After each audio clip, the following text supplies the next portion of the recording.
राम समुझी सुमित्रा राम सिय रूपु सीसरु सुभाऊ नृप सनेहु लखी धनेऊ सिरु पापिनी दीन कुदाऊ।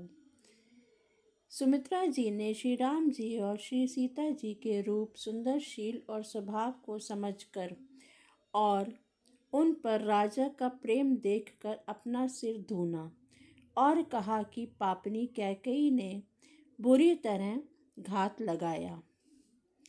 धीरजु धरेऊ कुअवसर जानी सहज सुहृदय बोली मृदुबानी। तात तुम्हारी मातु वैदेही पिता राम सब भांति स्नेही। परंतु कुसमय जानकर धैर्य धारण किया और स्वभाव से ही हित चाहने वाली सुमित्रा जी कोमल वाणी से बोली, हे तात, जानकी जी तुम्हारी माता हैं और सब प्रकार से स्नेह करने वाले श्री रामचंद्र जी तुम्हारे पिता हैं। आवत तहाँ जह राम निवासु तहाई दिवसु जह भानु प्रकाशु। जौ पे सिए राम बन जाही अवध तुम्हार काजु कछु नाही। जहाँ श्री रामचंद्र जी का निवास हो वहीं अयोध्या है, जहाँ सूर्य का प्रकाश हो वहीं दिन है। यदि निश्चय ही सीता राम वन को जाते हैं तो अयोध्या में तुम्हारा कुछ भी काम नहीं है। गुरु पितु मातु संबंधु सुरसाई से अहि सकल प्राण की नाई। राम प्राण प्रिय जीवन जी के स्वार्थ रहित सखा सभी के। गुरु पिता माता भाई देवता और स्वामी सब की सेवा प्राण के समान करनी चाहिए। श्री राम जी तो प्राणों के भी प्रिय हैं, हृदय के भी जीवन हैं और सभी के स्वार्थ रहित सखा हैं। पूजनीय प्रिय परम जहाते सब मानी अहि राम के नाते। अस जिय जानी संग बन जाहू लेहू तात जग जीवन लाहू। जग में जब तक पूजनीय और परम प्रिय लोग हैं वे सब राम जी के नाते से ही हैं, पूजनीय और परम प्रिय मानने योग्य हैं। हृदय में ऐसा जानकर हे तात उनके साथ वन जाओ और जगत में जीने का लाभ उठाओ। भूरी भाग भाजनु भयऊ मोही समेत बलि जाओ। जो तुम्हारे मन छाड़ी छलू कीन राम पद ठाओ। मैं बलिहारी जाती हूँ, हे पुत्र मेरे समेत तुम बड़े ही सौभाग्य के पात्र हुए तो तुम्हारे चित्त ने छल छोड़कर श्री राम जी के चरणों में स्थान प्राप्त किया। पुत्रवती जुपति जग सोई रघुपति भगतु जासु सुतु होई। नतरु बाज भली बादी बियानी राम विमुख सुत ते हित जानी। संसार में वही इस युवती स्त्री पुत्रवती है जिसका पुत्र श्री रघुनाथ जी का भक्त हो, नहीं तो जो राम से विमुख पुत्र से अपना हित जानती है वह तो बांझ ही अच्छी, पशु की भांति उसका बयाना व्यर्थ ही है। तुमरे ही भाग राम बन जाही दूसर हेतु तात कछु नाही। सकल सुकृत कर बड़ फलु एहु राम सिए पद सहज सनेहु। तुम्हारे ही भाग्य से श्री राम जी वन को जा रहे हैं, हे तात दूसरा कोई कारण नहीं है। संपूर्ण पूज्यों का सबसे बड़ा फल यही है, पुण्यों का सबसे बड़ा फल यही है कि सीता राम जी के चरणों में स्वाभाविक प्रेम हो। रागु रोषु ईर्षा मृदु मोहु जनि सपने हूँ इनके बस छोहू। सकल प्रकार विकार बिहाई मन क्रम वचन करेऊ सेवकाई। राग रोष ईर्षा मद और मोह इनके वश स्वप्न में भी मत होना। सब प्रकार के विकारों का त्याग कर मन वचन और कर्म से श्री सीता राम जी की सेवा करना। तुम कहो बन सब भांति सुपासु संग पितु मातु राम सिए जासु। जेहि न राम बन लहई कलेसु सुत सोई करेऊ इहि उपदेसु।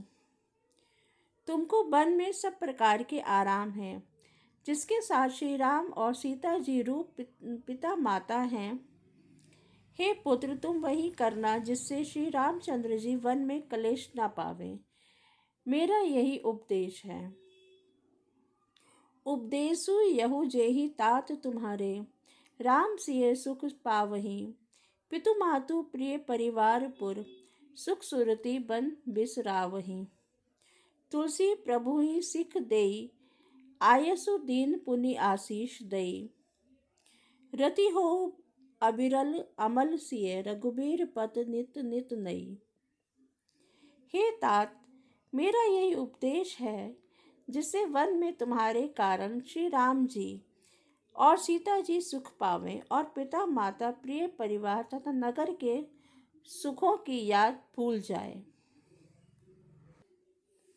तुलसीदास जी कहते हैं कि सुमित्रा जी ने इस प्रकार हमारे प्रभु श्री लक्ष्मण जी को शिक्षा देकर वन जाने की आज्ञा दी और फिर यह आशीर्वाद दिया कि श्री सीता जी और श्री रघुवीर जी के चरणों में तुम्हारा निर्मल एवं प्रगाढ़ प्रेम नित नित नया हो।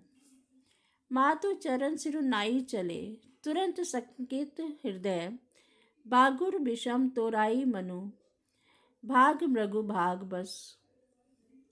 माता के चरणों में सिर नवाकर हृदय में डरते हुए कि अब भी कोई विघ्न ना आ जाए, लक्ष्मण जी तुरंत इस तरह चल दिए जैसे सौभाग्यवश कोई हिरन कठिन फंदे को तोड़ाकर भाग निकलता हो। गए लखनऊ जह जानकी नाथु, भे मन मुदित पाई प्रिय साथु। बंदी राम सिय चरण सुहाए, चले संग नृप मंदिर आए। लक्ष्मण जी वहां गए जहां श्री रघुनाथ जी और प्रिय का साथ पाकर मन में बड़े ही प्रसन्न हुए। श्री राम जी और सीता जी के सुंदर चरणों की वंदना करके वे उनके साथ चले और राजभवन से आए। कहीं परम्पर पुर नर नारी, भली बनाई विधि बात बिगारी। तन क्रस मन दुखु बदन मलीने, बिकल मनहु माखी मधु छीने। नगर के स्त्री पुरुष आपस में कह रहे हैं कि विधाता ने खूब बनाकर बात बिगाड़ी। उनके शरीर दुबले, मन दुखी और मुख उदास हो रहे हैं। ऐसे व्याकुल हैं जैसे शहद छीन लिए जाने पर शहद की मक्खियां व्याकुल हों। कर मीजहि सिरु धुनि पछिताहि, जनु बिनु पंख बिहग अकुलाहि। भई बड़ी भीर भूप दरबारा, बरनी न जाई विषादु अपारा। सब हाथ मल रहे हैं और सिर धून कर पछता रहे हैं, मानो बिना पंख के पक्षी व्याकुल हो रहे हों। राजद्वार पर बड़ी भीड़ हो रही है। अपार विषाद का वर्णन नहीं किया जा सकता।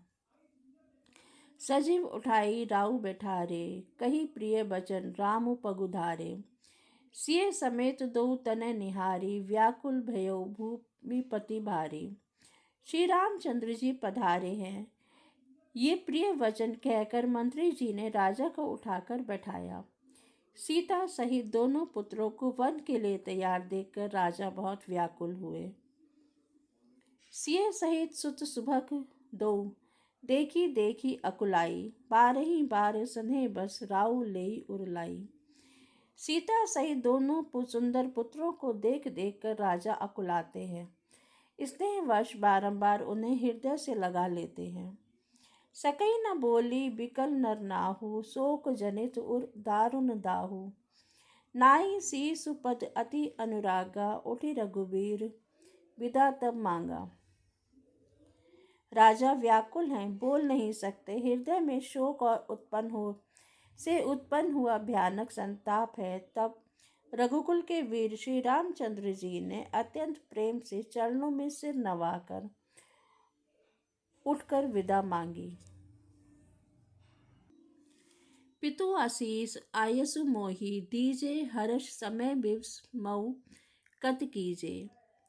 तात किए प्रिय प्रेम प्रमादु, जसु जग जाई होई अपवादु।